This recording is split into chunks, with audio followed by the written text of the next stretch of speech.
제가 제 와이프와 한참 사랑에 빠져서 연애를 할 시절이었습니다.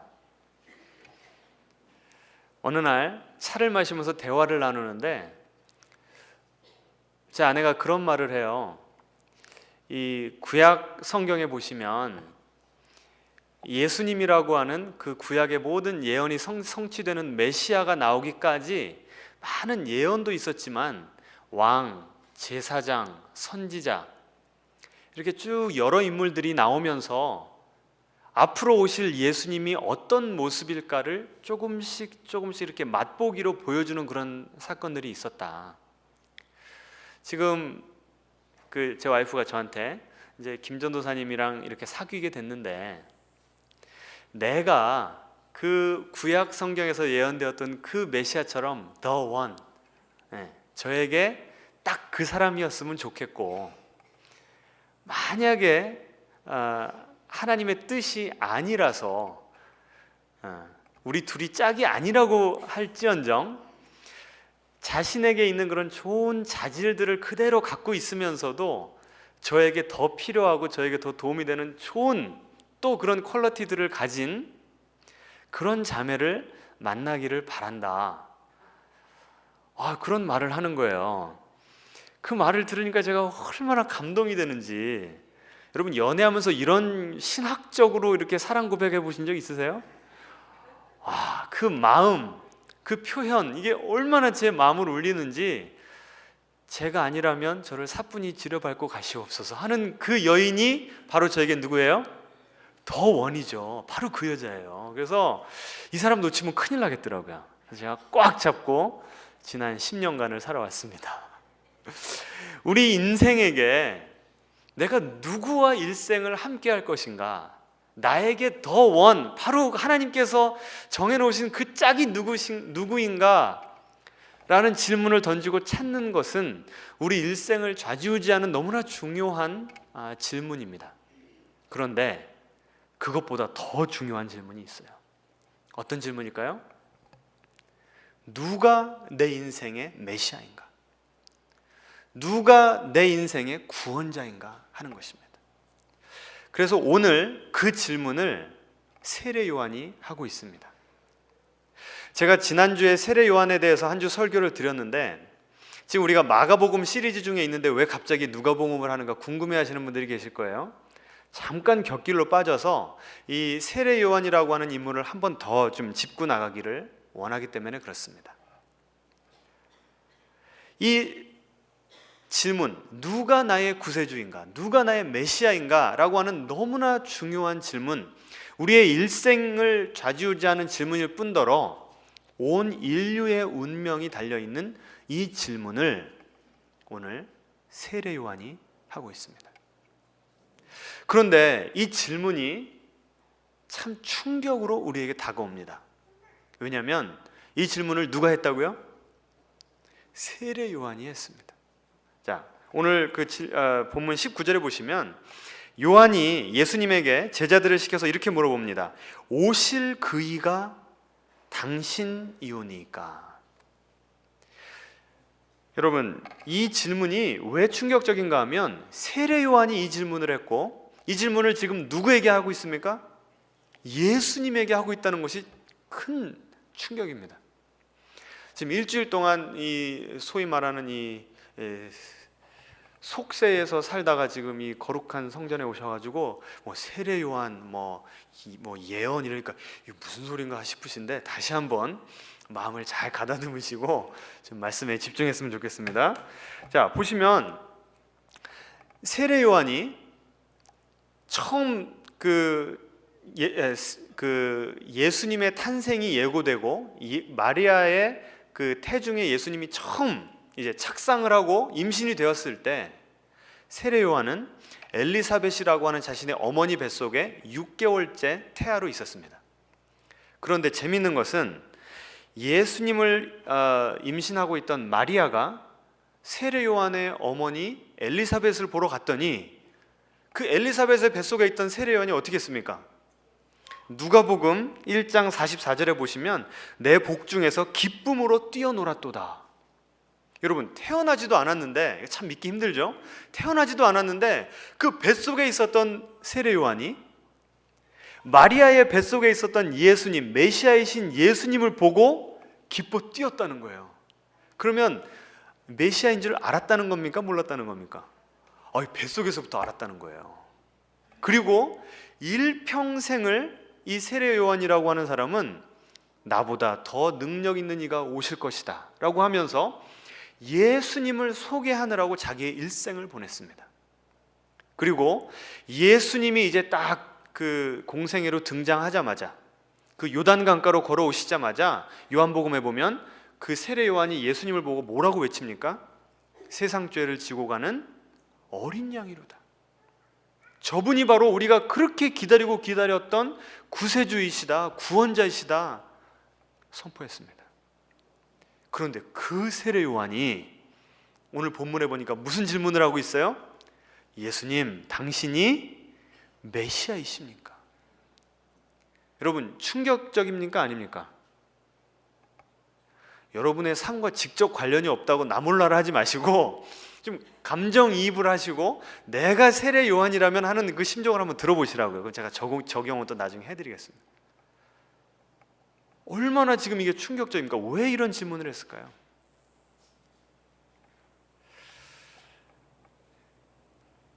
제가 지난주에도 말씀드렸듯이 세례 요한은요, 자기 인생의 주인공을 누구로 삼고 살아왔습니까?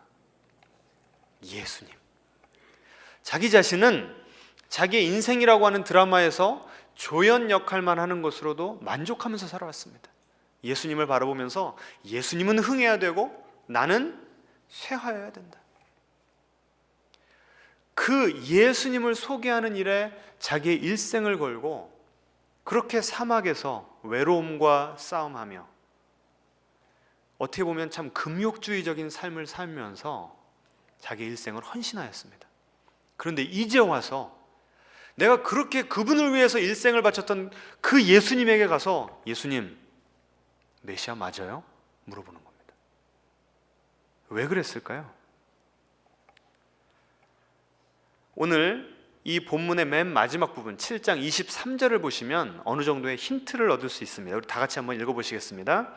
누구든지 나로 말미암아 실족하지 아니하는 자는 복이 있도다. 지금 예수님에게 질문을 던진 세례 요한에게 이런 말을 한 겁니다. 그럼 누구를 염두에 두고 한 말이에요? 누구 들으라고 한 말이에요? 세례 요한. 나 때문에 실족하지 않은 사람은 복이 있다. 그럼 지금 세례 요한이 어떤 상태라는 겁니까? 실족했다고요. 누구 때문에 실족했다고요? 예수님 때문에 실족한 상태라는 거예요. 어떻게 하다가 이 지경에까지 오게 됐는가? 지난주 설교만 들어보시면 세례 요한이 정말 믿음의 영웅임을 알 수 있습니다. 우리가 따라가야 될 모델입니다. 그런데 오늘 당신이 메시아이십니까? 라고 물어보는 그 세례 요한은 우리와 별 다를 바가 없는, 우리와 똑같은 성정을 지닌 사람임을 알 수 있습니다. 그 자체가 좀 은혜가 되지 않으세요? 여러분, 우리는 믿음 좋은 사람과 그렇지 않은 사람을 구분을 해버려요. 그 교회 안에서도. 그래서 믿음 좋은 사람들은 시험에도 안 될 것 같고 어떤 고난에도 그냥 넉넉히 이겨낼 것 같고 하나님은 저런 사람들만 사용하시고 저런 사람들만 사랑하실 것 같아요. 그런데 알고 보면 다 뚜껑 열어보면 어떻다고요? 다 똑같다는 거예요. 얼마나 큰 위로가 됩니까? 이 믿음의 영웅인 세례 요한도 이렇게까지 예수님 때문에 실족을 했다면 우리는 말할 것도 없죠. 여러분, 정말 예수님 때문에 실족해 보신 적 있으세요? 솔직하게. 이 실족이라는 말이 무슨 뜻인가 하면요, 돌에 걸려서 넘어지다. 예수님이 내 인생을 좀 팍팍 밀어주시면서 견인차 역할을 하셔야 되는데 내 인생에 뭐가 된다고요? 걸림돌이 된, 내가 신앙을 더 전진해야 되는데 오히려 예수님 때문에 내가 걸려 넘어지겠다는 거예요. 지금 단지 예수님과 내가 의견 정도가 다른 정도가 아니라 내가 예수님 때문에 시험 들고 예수님 때문에 이해할 수 없는 예수님 때문에 분노가 지금 생긴다는 것입니다. 그러면 도대체 왜 세례 요한이 이런 말을 했을까요? 이 실마리를 어디서 풀어가야 되냐면 오늘 핵심 구절은 누가복음 7장 22절입니다. 우리 한번 다 같이 읽어보시겠습니다. 예수께서 대답하여 이르시되 너희가 가서 보고 들은 것을 요한에게 알리되 맹인이 보며 못 걷는 사람이 걸으며 나병 환자가 깨끗함을 받으며 귀먹은 사람이 들으며 죽은 자가 살아나며 가난한 자에게 복음이 전파된다 하라. 지금 예수님이 메시아인지 아닌지 확신을 못해서 제자들을 보낸 이 세례 요한에게 예수님께서 내가 하고 있는 사역을 가서 보고하라는 거예요. 지금 사역 중에 어떤 일이 일어나고 있다고요? 눈먼 자들이 눈이 뜨게 되고 제대로 걷지 못하던 사람들이 막 뛰면서 하나님께 찬양을 올리고 이런 놀라운 기적과 회복의 역사가 일어나고 있다는 것입니다.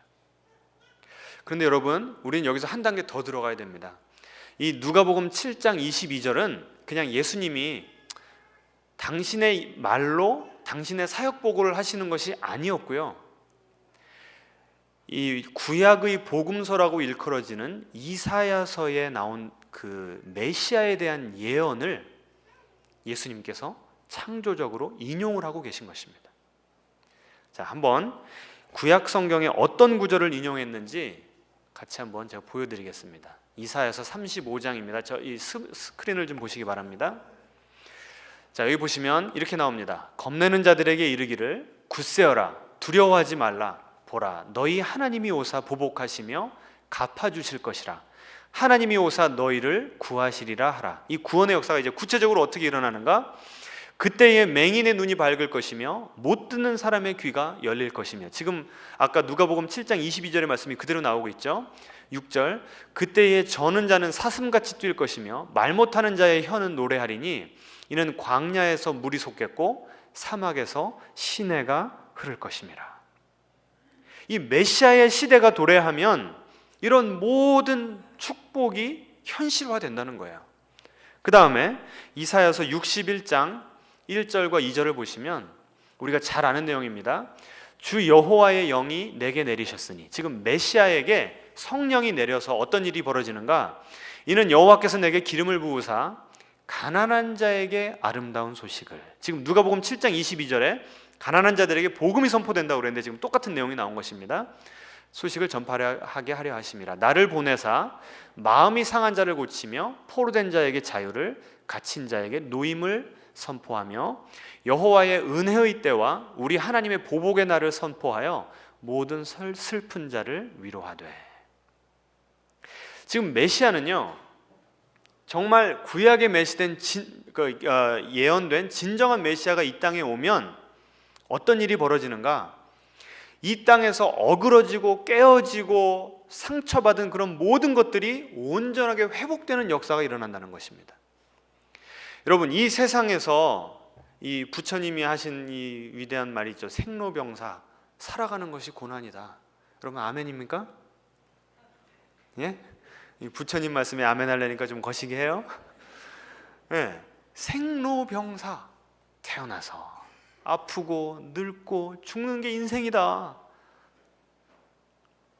여러분, 근데 이 생로병사가 단지 fact of life, 인생을 살아가는 사람들이 모두 다 그냥 받아들여야 되는 사실입니까? 아니면 원래는 unnatural, 부자연스러운 것입니까? 그냥 당연한 것으로 받아들이는 것이 내 마음 수양에 도움이 됩니까? 우리 인생은 하나님과 관계가 어그러지면서 병이 이 세상에 찾아왔고 죽음이 이 세상에 찾아온 것입니다. 원래는 우리가 아플 필요가 없어요. 원래는 우리가 배고플 필요가 없어요. 원래는 강한 자가 약한 자를 압제하는 그런 불의한 세상이 있을 필요가 없는 거예요. 그런데 인간이 타락함으로 이 세상에 존재하는 모든 악들이 가득 이 세상으로 들어오기를 시작했다는 것입니다. 따라서 메시아가 이 땅에 오시면 하는 일이 무엇인가? 그렇게 어그러진 것들이 다 회복되고 온전하게 되는, 원래 내추럴, 원래 자연적인 상태로 회복시켜 주시는, 회복시켜 주시는 그런 우주적인 회복의 역사가 일어난다라고 하는 것이 구약의 메시아에 대한 예언이었습니다. 지금 예수님께서 이렇게 말씀하시는 거예요. 내가 하고 있는 사역들을 봐라. 이 생명의 사역, 회복의 사역들이 일어나는 것을 봐라. 이것은 단지 내가 능력 있어서 하는 사역이 아니라 이미 700년 전에 하나님께서 이사야 선지자를 통해서 예언하신 그 메시아에 대한 말씀이 지금 나를 통해서 성취되고 있는 것이다. 그러면 세례 요한의 질문, 예수님 당신이 메시아이십니까? 라고 하는 질문에 예수님께서 뭐라고 대답하신 것입니까? 그렇다 라고 말씀을 통해서 대답해 주신 것입니다. 자, 그런데 세례 요한이 이 이사야서에 나온 메시아에 대한 예언을 알았을까요? 몰랐을까요? 예? 알았겠어요? 몰랐겠어요? 알았죠. 그리고 오늘 본문 누가복음 7장 18절에 보시면 요한의 제자들이 이 모든 일을, 예수님께서 하신 모든 일을 요한에게 알렸다라고 했습니다. 그러면 이미 알고 있는 사실을 얘기를 했는데, 그래서 예수님께서 그 말씀을 통해서 나는 메시아다 라고 확인을 해주셨는데 왜 세례 요한은 19절에 가서 다시 당신이 메시아이십니까? 라고 또 물어보고 있는 것입니까?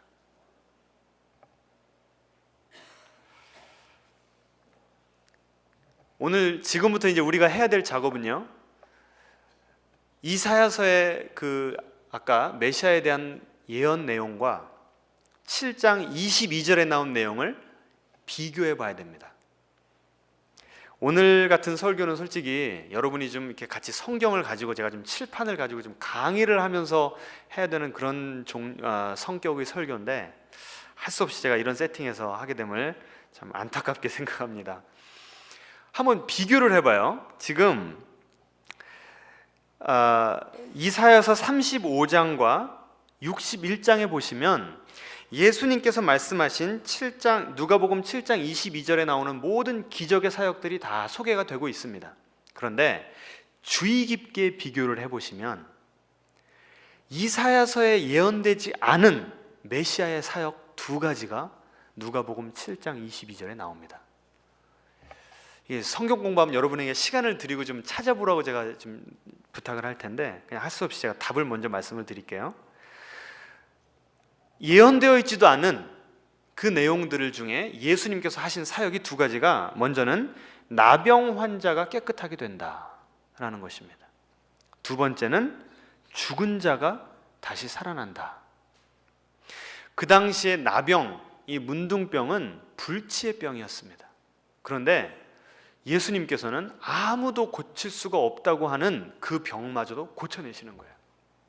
그리고 죽은 자를 살려내시는데 구약 성경에서도 선지자들이 죽은 자를 살려낸 경우가 있었습니까? 없었습니까? 예? 있었죠. 그런데 그때 자신의 능력으로 했습니까? 아니면 하나님의 능력을 힘입어서 살려냈습니까? 힘입어서 살려냈죠. 그런데 예수님은요, 이 오늘 본문 바로 전에도 과부의 아들을 살려내시는데 하나님 당신의 이름이 지금 이곳에 임재하셔서 이 아들을 살려주시고 라고 하는 하나님의 그 능력을 힘입으려고 하는 그런 표현들이 있습니까? 없습니까? 읽어보신 분들 없어요. 그냥 일어나라, 손을 대니 일어나더라. 예수님 당신이 하나님이심을 보여주신 것입니다. 그 내용이 이사야서 61장에도 이미 나와 있습니다. 35장입니다. 제가 읽어드릴게요. 이 메시아가 오시는 것을 이사야서 35장에서는 어떻게 표현했냐면 너희 하나님이 오사. 지금 메시아를 누구라고 표현했어요? 하나님이라는 거예요. 이것이 지금 신약과 구약에 관통하는 사상입니다. 이 세상을 구원하러 오는 메시아는 단지 인간이 아니라 신인, 100% 인간이자 100% 하나님이라는 거예요. 하나님이니까 이런 놀라운 일을 오히려 구약에 예언된 내용보다 훨씬 더 뛰어나는 그 구약에 나타난 예언자에 대한 기대보다 훨씬 더 뛰어난 일을 하는 그런 분이 바로 예수님이라는 겁니다. 그런데도 이런 말씀, 이런 놀라운 역사가 일어나는데도 세례 요한이 지금 예수님이 메시아인가 아닌가 지금 긴가민가 하면서 마음이 힘들다는 거예요. 그러면 왜 세례 요한이 이 지경까지 가게 됐는가? 이 이사야서의 구절과 누가복음을 비교해 보면 누가복음에 빠진 내용이 두 가지가 있습니다.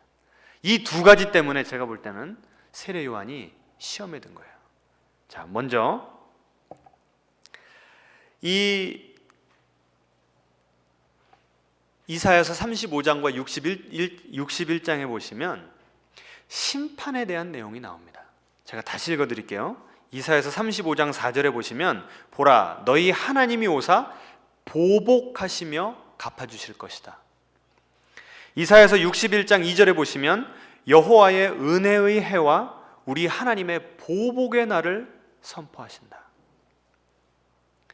지금 구약 시대에는요, 메시아가 오시면 모든 어그러진 것들이 회복되는 축복의 역사도 있지만 동시에 무슨 역사가 있을 것이냐면 심판의 역사가 있을 것이다.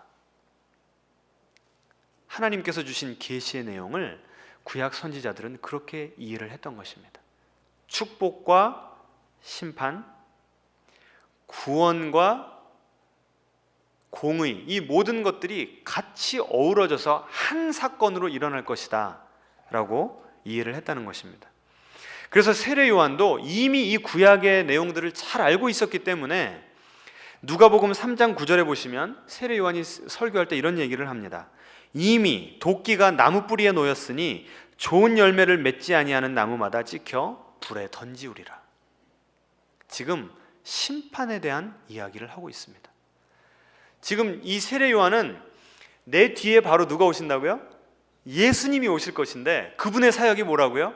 이미 지금 도끼가 나무에 찍혀 있으니까 열매 맺지 않는 나무마다 팍 찍어가지고 심판하실 거라는 거예요.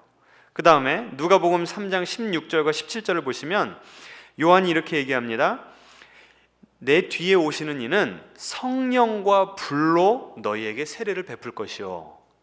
자, 우리는 보통 이때 이 불을 그냥 우리 보통 오순절 그런 전통, 그 다음에 부흥의 영성에서는 불 받아라 할 때 그런 때의 불이잖아요.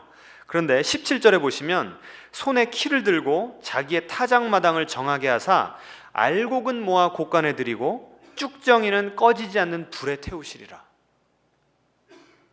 알곡과 쭉정이를 나누는 심판의 작업을 하신다는 거예요. 그래서 알곡이 아닌 쭉정이를 어떻게 하신다고요? 불로 태우신다는 거예요. 그 불을 지금 예수님께서 가지고 오실 것이다 라고 소개를 한 겁니다. 그러니까 지금 세례 요한은 메시아가 오면 그 메시아가 만들어낼 새로운 세상, 복된 세상도 있지만 동시에 뭐가 있다고요? 심판이 있다는 거예요.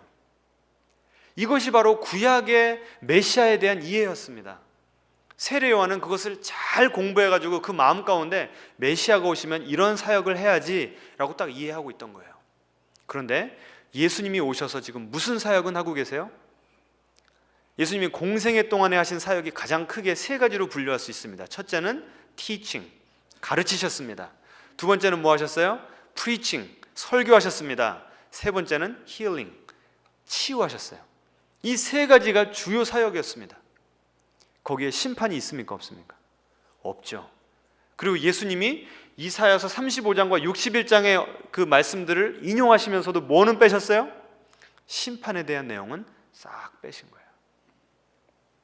세례 요한이 이것 때문에 시험에 든 겁니다. 내가 알고 있는 예수님은 믿는 자들, 하나님을 믿으면서 이 불의한 세상 가운데 주님 말씀 붙잡고 끝까지 승리하는 의인들에게는 이런 복을 주시지만 불의한 세상과 타협해서 사는 그런 악인들은 불로 심판하시는 분이 바로 메시아라는 거예요. 그런데 지금 예수님의 사역을 보자 하니까 이런 심판의 사역이 없어요. 그러니 예수님을 보면서 예수님, 왜 지금 당신은 반쪽짜리 사역만 하고 있습니까? 내가 알고 있는 예수님은, 내가 알고 있는 메시아는 그런 모습이 아닙니다 라고 얘기를 하는 것입니다. 좀 이해가 되세요 여러분? 좀 어려우시긴 하지만 잘 들어보시기 바랍니다. 그러니까 지금 이 세례 요한이 왜 시험에 들고 왜 실족했는가? 자기 스스로의 예수님에 대한 이해와 예수님이 나타내신 나는 이것을 위해서 이 땅에 왔노라 하고 하는 그 둘 사이에 이 메시아에 대한 이해가 지금 상충하고 있는 것입니다. 세례 요한이 보기에 예수님은 정말 메시아라고 한다면 이 불의한 세상을 지금 뜯어 고쳐야 되는 거예요. 심판자, 정복자로 오셔야 되는 것입니다. 지금 이 로마를 보세요. 수많은 지금 영토를 확보하면서 이 약소국가 유대인들을 지금 압제하고 있습니다. 누구를 통해서? 매국노들을 통해서. 이 세리 같은 매국노들을 통해서 혈세를 짜내면서 우리 서민들의 지금 삶을 아주 비참하게 만들고 있다는 거예요. 그러니 세례 요한이 볼 때 예수님이 오시면 이 로마를 그냥 전복시켜 버려야 되는 거예요. 예수님께서 황제가 되셔서 이 팍스 로마나가 아니라 이 예수님께서 다스리시는 공의로운 세상, 공평한 세상을 만들어야 되는 것이 세례 요한이 볼 때 예수님의 메시아로서의 역할이었던 것입니다. 그런데 지금 그걸 안 하고 있는 거예요.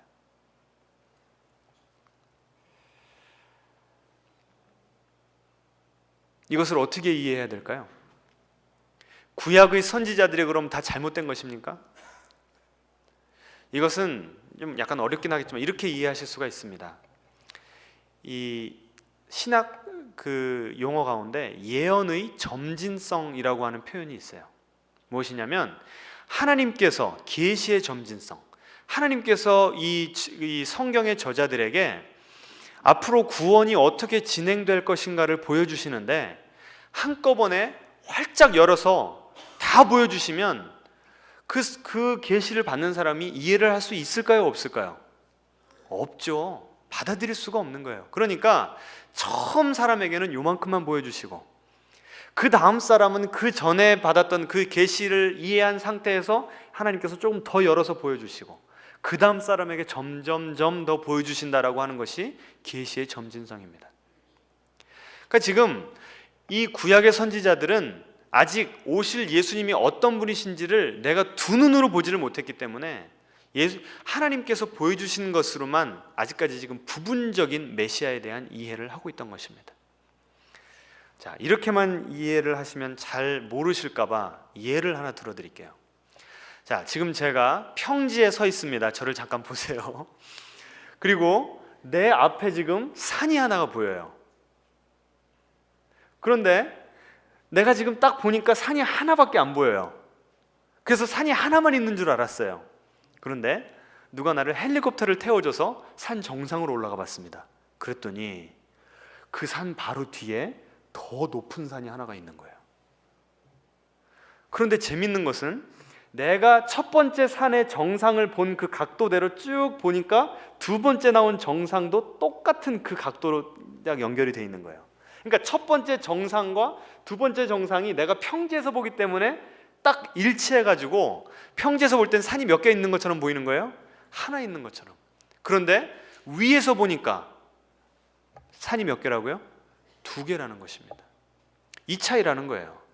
구약에서는 아직 예수님이 오시지 않았기 때문에 하나님께서 아무리 계시를 점진적으로 해주신다고 해도 이해하기로는 예수님 메시아가 오시면 산 하나, 그 산 하나에서 모든 축복과 저주, 구원과 심판이 동시에 임할 것이라고 생각했던 것입니다. 그런데 예수님께서는, 하나님이신 예수님께서는 평지에 계신 분이에요? 헬리콥터 타고 계신 분이에요? 헬리콥터 타고 계시는 거란 거예요.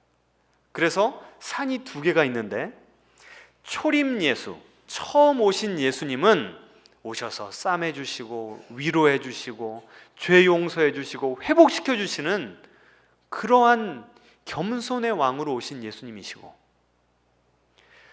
그 산 뒤에 있는 더 높은 산 재림의 때에 오실 예수님은 심판자로 오신다는 것입니다.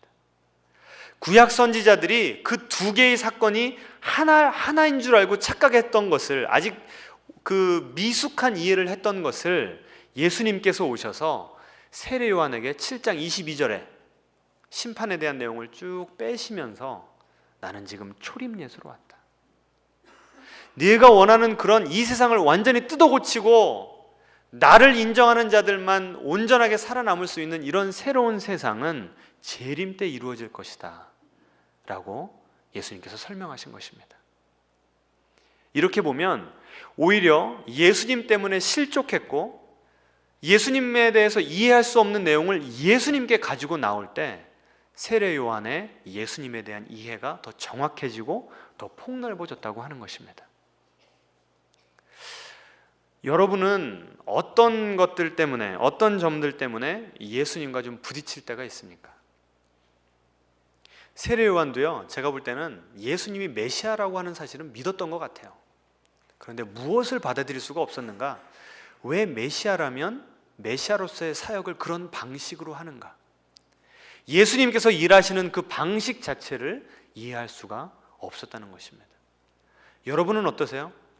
지금 여러분은 예수님을 그래도 구세주로 영접하시기 때문에 이 자리에 와서 예배를 드리고 있는 줄 믿습니다. 아멘이십니까? 그런데 그 예수님을 구세주라고 영접을 하면서도 그분이 우리의 삶을 인도하시는 방식, 그분이 이 세상을 인도하시는 방식에 참 불만이 많을 때가 있어요. 여러분 그러세요? 그렇지 않으세요? 여러분이 만약에 진보 쪽이시라고 한다면 왜 저런 수구파들을 내버려 두시는가? 여러분이 보수 쪽이라고 한다면 저 우리나라 말아먹는 저 진보들 왜 가만히 두시는가? 세례 요한의 마음이 이런 마음이었다는 거예요. 그런데 예수님께서는 초림 예수로 오셔서는 그 사람들을 어우러 주시고 하나로 만들어 주시고 소통시켜 주시는 그런 화해의 사역을 하시러 오셨다는 것입니다.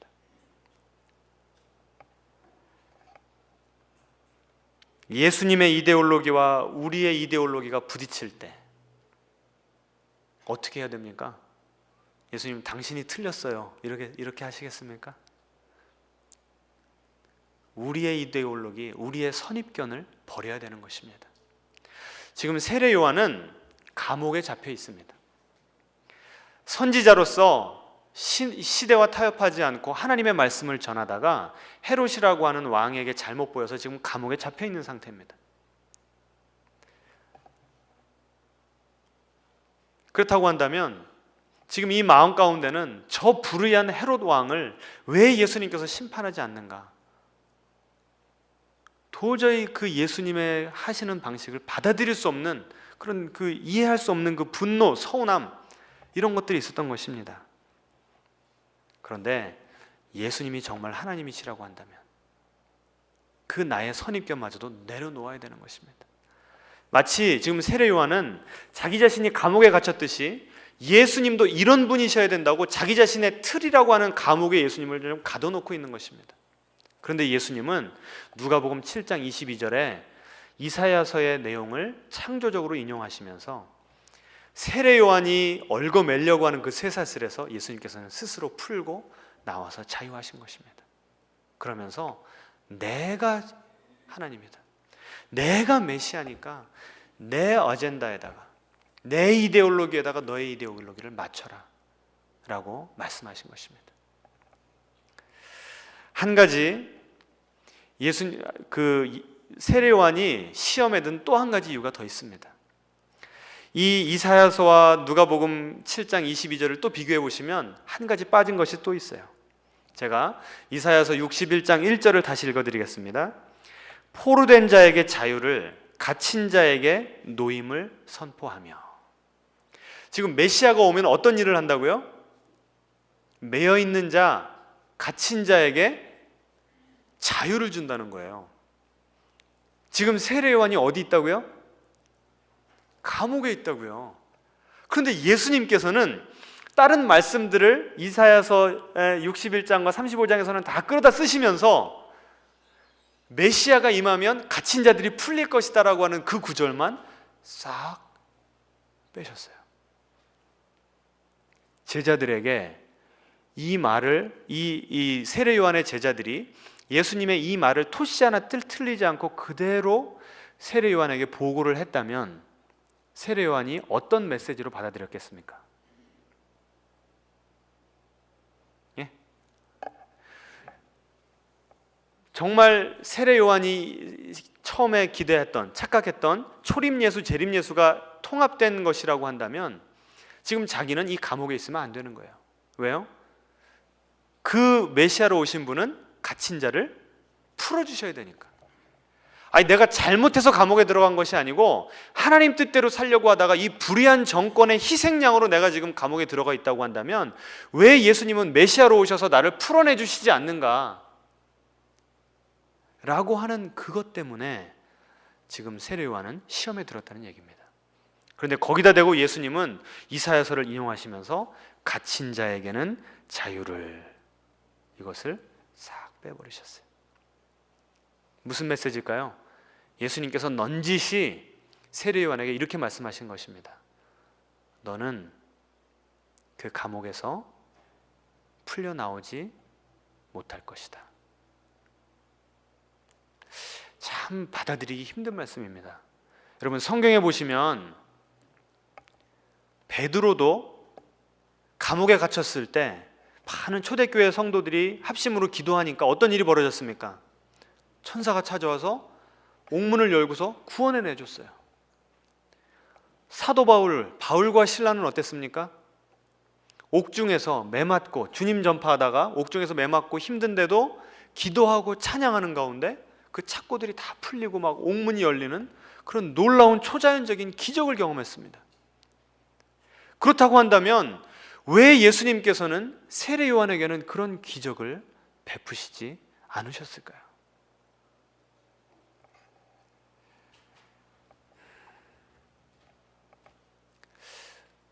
세례 요한의 참 신앙이 훌륭하다는 것이 오늘 본문에 나옵니다. 누가복음 7장 19절에 다시 한번 보시면 이런 얘기가 나와요. 요한이 예수님께 물어보는데요, 오실 그이가 당신이오니이까?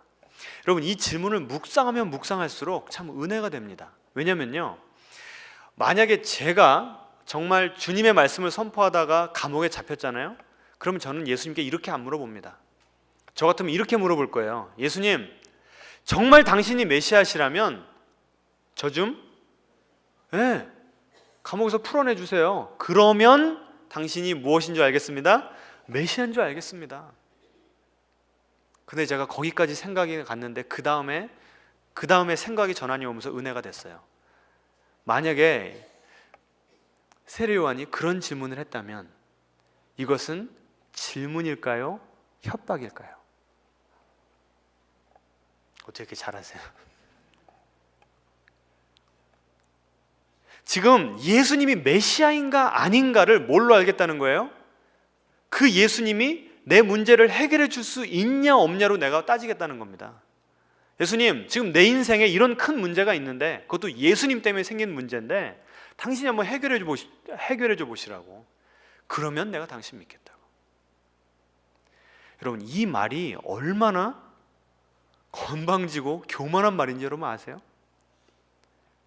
십자가에 달린 강도가요, 예수님을 비방하면서 누가복음 23장에 보시면 이런 말을 했습니다. 당신이 그리스도면, 똑같은 말이죠, 당신이 메시아면 당신과 나를 구원해 보라고. 그러면 내가 믿겠다고. 다행히 세례 요한은 그렇게 말하지 않았습니다. 오실 리가 당신입니까? 여러분, 이 질문은요 어떤 의미냐면, 예수님, 정말 예수님이 구약에서 예언되었던 그 구원자시고 메시아시라고 한다면 저는 아무 조건도 달지 않고 주님을 믿겠습니다. 주님이 나의 문제를 해결해 주시건 안 해결해 주시건 당신의 당신됨을 인해서, 예수님의 그리스도됨을 인해서 나는 당신을 믿겠습니다 라고 고백한 것입니다. 그래서 예수님께서는 이러한 세례 요한의 마음을 이해하시고 이해하시고 구약 성경을 인용하시면서 그 잡힌 자에게 자유를 이라고 하는 말을 빼신 것입니다. 세례 요한의 원래 사명이 무엇이었습니까? 예수님의 오심을 예비하는 사역이었습니다. 주의 길을 예비하라. 그런데 마가복음에 보시면 주의 길이라고 하는 표현이 특별하게 쓰입니다. 주의 길이라고 하는 그 길은 어디로 인도하는 길인 줄 아십니까? 휘황찬란한 왕궁으로 인도하는 길이 아니고 십자가로 인도하는 길입니다. 즉 세례 요한은 하나님께 받은 사명이 무엇이냐면 앞으로 오실 메시아, 우리의 왕 되신 그 메시아가 가실 길을 예비하는데 그 길이 어디로 통한다고요? 십자가.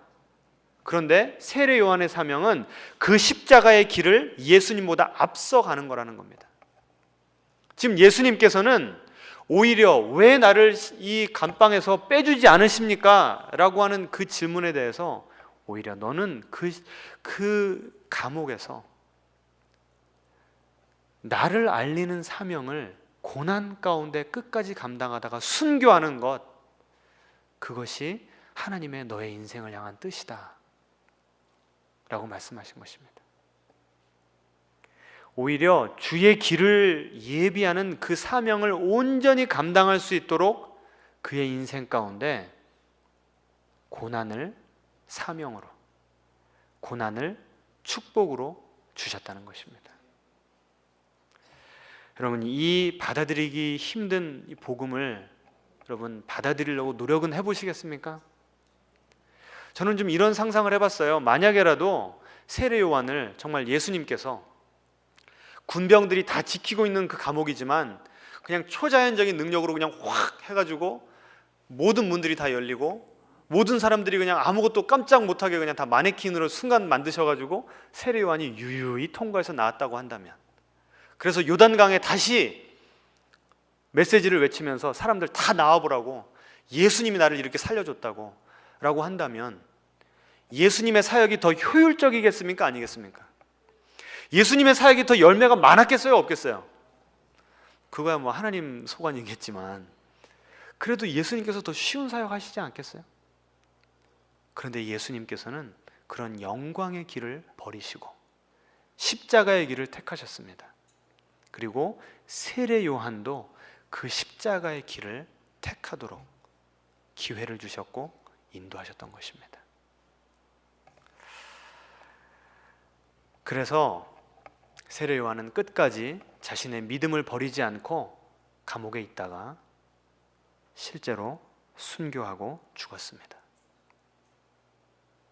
그런데 예수님께서는 이 세례 요한의 인생을 요약하시면서 이렇게 말씀하셨습니다. 마태복음 11장 11절에 여자가 낳은 자 중에 세례 요한보다 큰 이가 일어남이 없도다.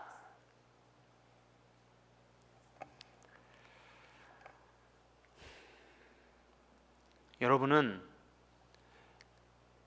예수님 때문에 실족해 보셨습니까? 혹시 지금 예수님 때문에 실족하고 계십니까?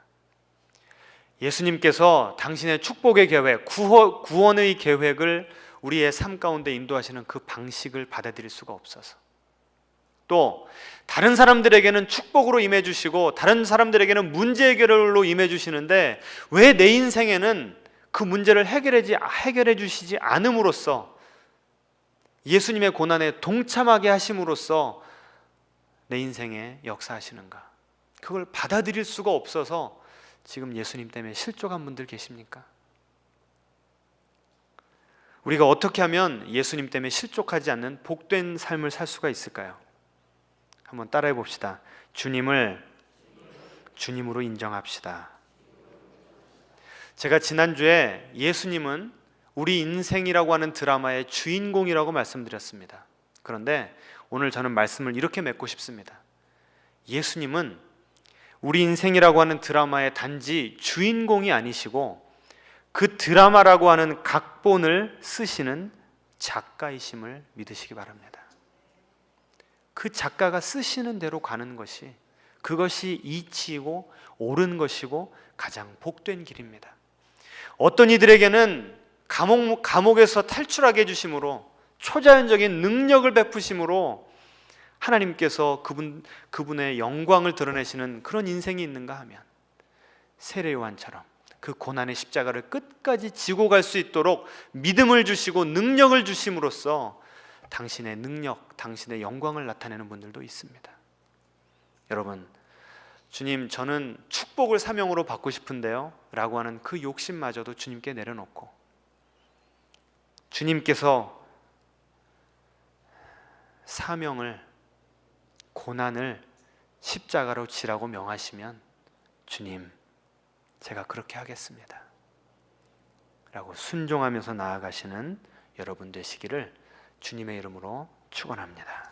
주님, 참 우리가 세례 요한입니다.